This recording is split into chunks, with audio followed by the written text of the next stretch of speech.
Hello, good morning, YouTube family. Winning at Life, Commuter here. Thank you for joining me. Watch my videos. Beautiful morning, 46 degrees, nice and sunny. Headed into work today, making good time, which is great. That's what we'll talk about here at Winning at Life. Winning in the small things.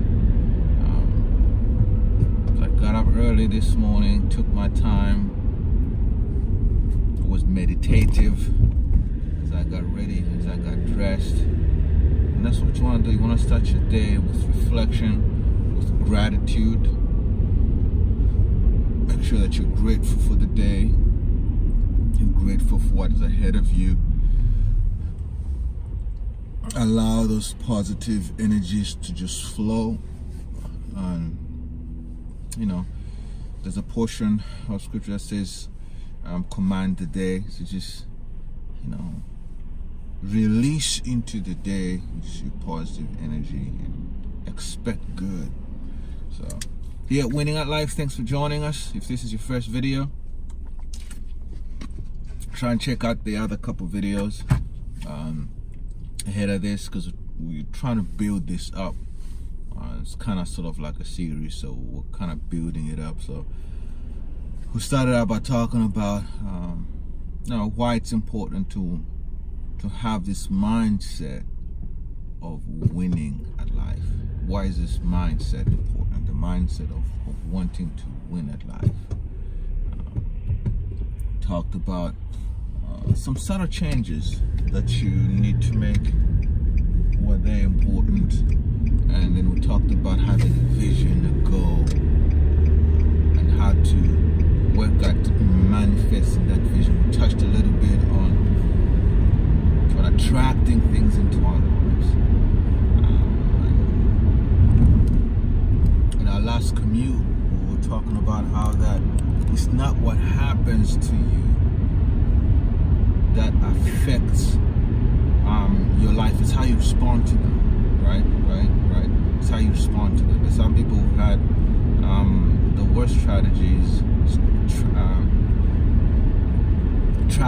and based on how they responded,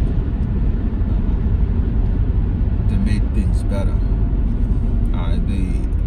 And there's some who've not had any terrible tragedies, and yet their lives are in ruins. So it's how your response is very important as well. We talked about the emotions, realizing that you have power to harness and control your emotions. I was reading some stuff this morning, just before I got off on the road, and the question that was being asked is, can you be conditioned? See, conditioning is one of the things that happen to us in life, and sometimes we're oblivious to it. We're oblivious to the fact that we have been conditioned in a particular area. Conditioning is something that happens to all of us, because conditioning actually helps us do things automatically. It helps us to automate certain things in our lives. Like if you condition yourself to waking up at a particular time in the morning, that will help you automate that part of your life, so you don't have to worry about being late for work, being late for school, being late for the stuff that you need to do. You condition yourself to going to bed at a particular time. You condition yourself to certain rituals. All right, if you condition yourself to certain rituals, those rituals, every stuff that you do on a particular basis, on an everyday basis, a weekly basis, a monthly basis, they'll help you automate some parts of your life. And if they are the right rituals, if they're the rituals that bring about success, if these conditionings in these areas are conditionings that bring about success, then you will see success. But there are rituals and conditionings that are killing us, that are bringing about death and destruction and robbing us. So understanding that we can be conditioned. See, what does the word conditioning mean? It's like when you air conditioning. When you talk about air conditioning, what does an AC do? What does an air conditioner do? It sets the temperature of the room. All right, it sets the temperature of the room, of a particular atmosphere, not to go above or below that set temperature. So if I set my air conditioning to 70, that means that the air conditioning unit will do whatever it needs to do to condition my room to be at 70. It will either kick in the heat if the room is at 65 degrees, so that it brings it up to 70 degrees, and it will either kick in the cold to bring the cold to cool if the room is at 75, it will cool it down to 70. So it will condition it. It will condition, mean that it will limit that room. It will limit that room to only 70 degrees. All right. So that's what conditioning does. Conditioning is setting yourself to a particular level. So if that level is you getting up at 5 in the morning, then that's what you set yourself. If you begin to taper off and back, you make adjustments and get back to that 5 a.m. wake up time. But see, these conditionings affect other areas of our lives. These conditionings, like I drive to work the same way every day, so I don't have to think about my commute. I get up on the road and I know exactly where I have to turn. I know exactly where I have to get off. I know exactly what speed I have to drive. I've conditioned myself to drive in this way for months. And so I don't have to think about it. I've automated this particular part of my life. That's why I can drive and speak. I can drive and listen to something, because those things will not distract me, because I am conditioned. I am conditioned to doing this one thing in this particular way. So can you condition yourself to be fearful? We'll talk about emotions the last time, and I said that one of the origins of emotions is past experiences that cause fear, past experiences that cause hurt. So when something similar to that past experience comes our way, we will find ourselves feeling the same feelings of either hurt, pain, disappointment, fear, anger. So can you be conditioned to feel a certain way? Can you be conditioned to anger, to feel angry all the time? Can you be conditioned to fail? If that's what you've been told you are, if that's what you've been told, if that's what you've been talking about conditioning, right? If that's what you've been told you are, if that's what you've been told you're only good for nothing, you are a failure in life.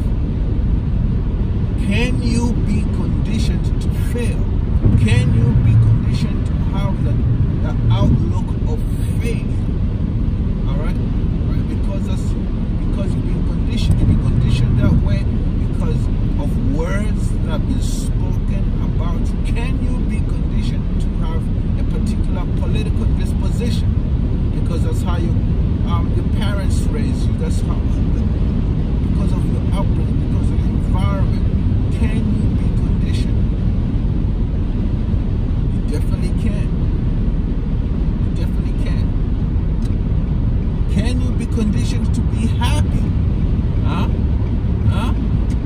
Can you be conditioned to be happy? You see? When we spoke about emotions, we emphasize that emotions are not only negative.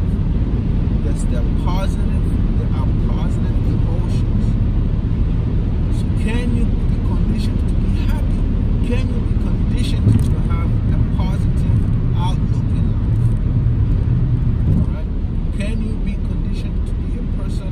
Can you be conditioned to be a complainer? No matter what comes your way, no matter what life brings to you, you're always going to look at it as a glass half empty. No matter what life brings to you, you're going to find a reason to complain. Can you be conditioned to always look for the problem in a thing?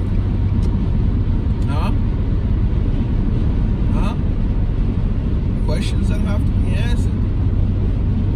Can you be conditioned to always have a negative outlook? Can you be conditioned to always look at a glass half empty in terms of half full? It's two people looking at the same glass jar with a pitcher of water with half the contents of water in it. One of it will say, "Oh my goodness, this glass is empty," and the other one will be like, "Oh goodness, yes indeed, this glass is half full." You know? So it's your perspective about life. It's a perspective about life. I heard the story was being told just about conditioning. It's a story was being told about conditioning. One talked about a musician, and he was asked and says, "Man, how do you do it? How do you do it? How do you go up on stage and perform like that? Don't you have any fear? He actually asked, how do you do it without being fearful? Or did you have any? How do you have the courage to go up and sing to thousands of people like that?" And his response was like, "Man, when I feel the pins and needles in my stomach, then I know I'm ready." Contrast this to somebody else who was told, who said, "Oh, I have anxiety problems. Every time I try to do something, I get pins and needles in my stomach." For one person, it translated into anxiety. That feeling of getting those pins and needles translated into anxiety, and it imprisoned them. It conditioned them to stay where they were in a state of anxiety, of depression, of not doing anything. But to another person, that was a sign that they were ready. Same feeling, but different reactions, different responses, right? Different responses. Same condition, but different responses. So what am I saying? You can be conditioned. So don't take whatever it is that you feel as natural to you. It could be because you have been conditioned. And some of these conditionings that we are part of our lives is stuff that we experienced while we're growing up. Maybe when we're growing up, our parents, our brothers, our siblings, or some environment exposed us to an event that conditioned us, or if an event or series of events that conditioned us to react in a certain way, to feel a certain way about something. Okay? So don't just take whatever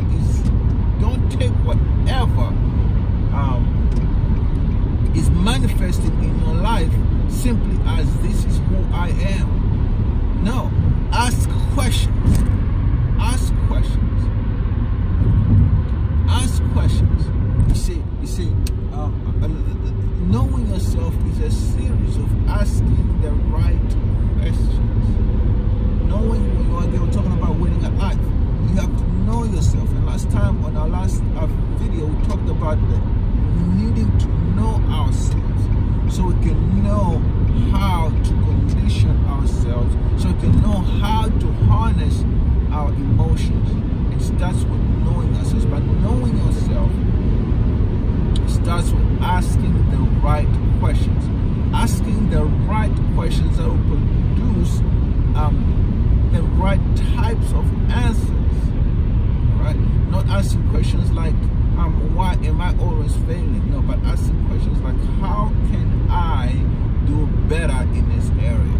How can I do better? How can I get to work on time?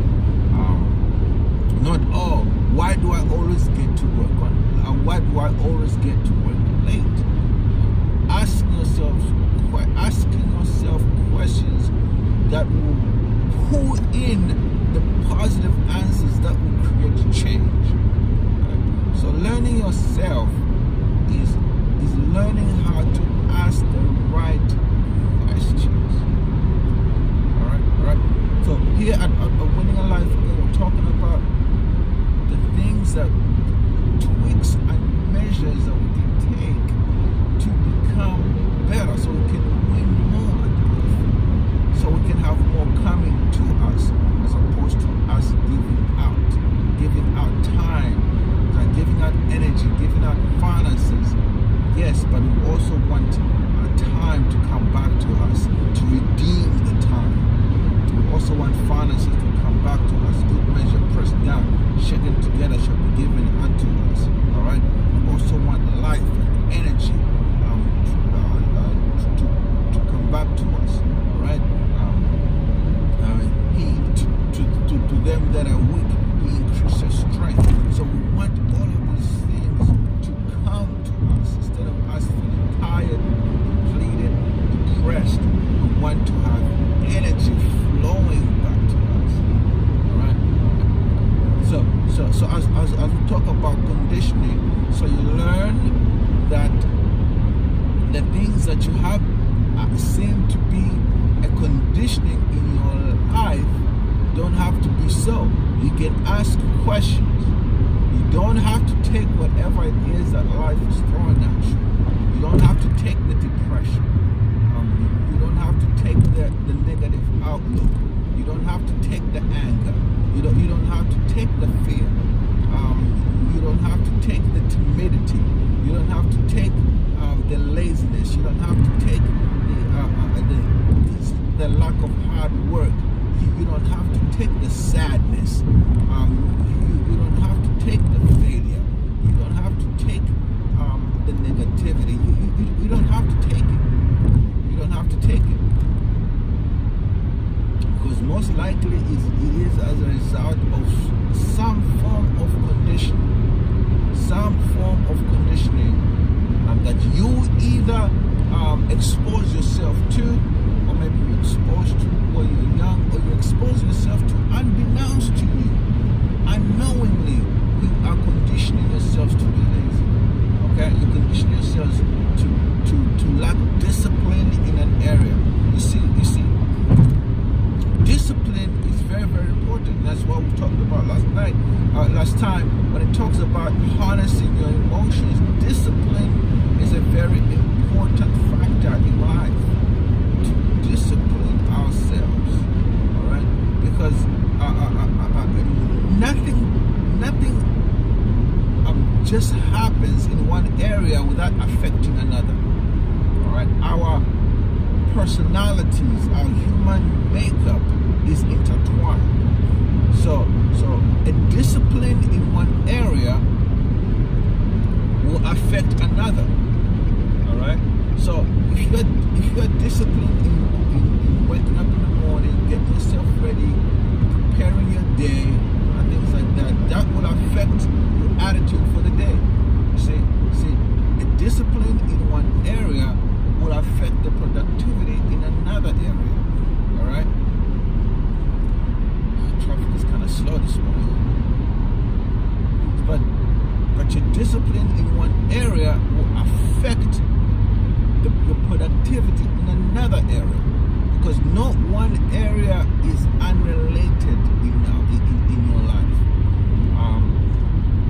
So your lack of discipline, I gotta get back in this other lane I got out of. So your lack of discipline in getting up in the morning, getting your day prepared, preparing yourself for the day, your lack of discipline in that area will affect your attitude for the rest of the day. So we got a bit of traffic up here. Will affect your outlook for the day, because you'll be rushing to get to work. You'll be rushing to get your coffee. You'll be rushing to do all of those things that you're trying to do, because you got up late, because you lack the discipline to get up early and to get yourself prepared for the day, to meditate, to command the day, to be grateful, to pray, to yield yourself, to God, to allow the Holy Spirit to just minister to you, prepare you for the day, to order your steps. And so the lack of discipline in doing that will affect your productivity for the day. All right. So, and it's the same thing in many areas of our lives. All right. Your lack of discipline in your eating habits will affect your energy level. Will affect your energy level. Will affect your health. Will affect many other areas in your life. Will affect the workings of certain parts in your body. Like you won't have the energy that your mind won't have the alertness that it needs if you're not eating right, if you're not eating at the right time, if you're depleting yourself. So disciplines in one area will affect the productivity in another area. So bear that in mind. No one area is independent of the other. So then, having said that, one of the easiest things that we do in life is one of the greatest temptations in life is to ease up a little in one area, thinking that it doesn't affect everything else. All right. So those areas in our lives where we ease up and just allow ourselves to have a laissez-faire attitude, we don't realize how they're affecting everything else, because everything is intertwined. So in those areas in your life that you think are not affecting other areas, they are. You're wondering why it seems as if you cannot master one area of your life. It seems, but then it's because you lack discipline in another. You're wondering why you always have a sour attitude during the day, but then you don't realize it. That's because you get into sleep late, watching some nonsense on the internet that you shouldn't be watching, sleeping only a few hours a day, sleeping only a few hours a day, and then you are tired during the day, you're tired, you're irritable, and your sticky attitude is affecting people that you're working with. Your sticky attitude is affecting your family, your wife, your children.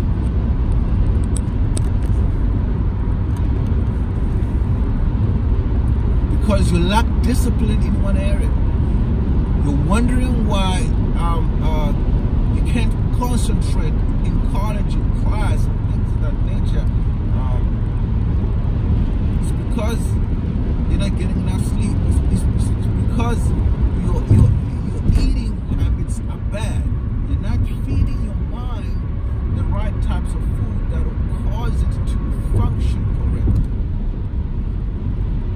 So disciplines in one area affect other areas as well, and lack of discipline in one area affects other areas as well, because we are all intertwined. Our lives are intertwined. Our experience of life, what we're putting out in our environment is intertwined. It's intertwined. So the greatest temptation that we have to fight is that temptation of easing up, is that of easing up in areas that we think don't have much bearing. Oh, I can drink. You're drinking excessive coffee. excessive energy drinks. You're not drinking enough water. You're dehydrating yourself.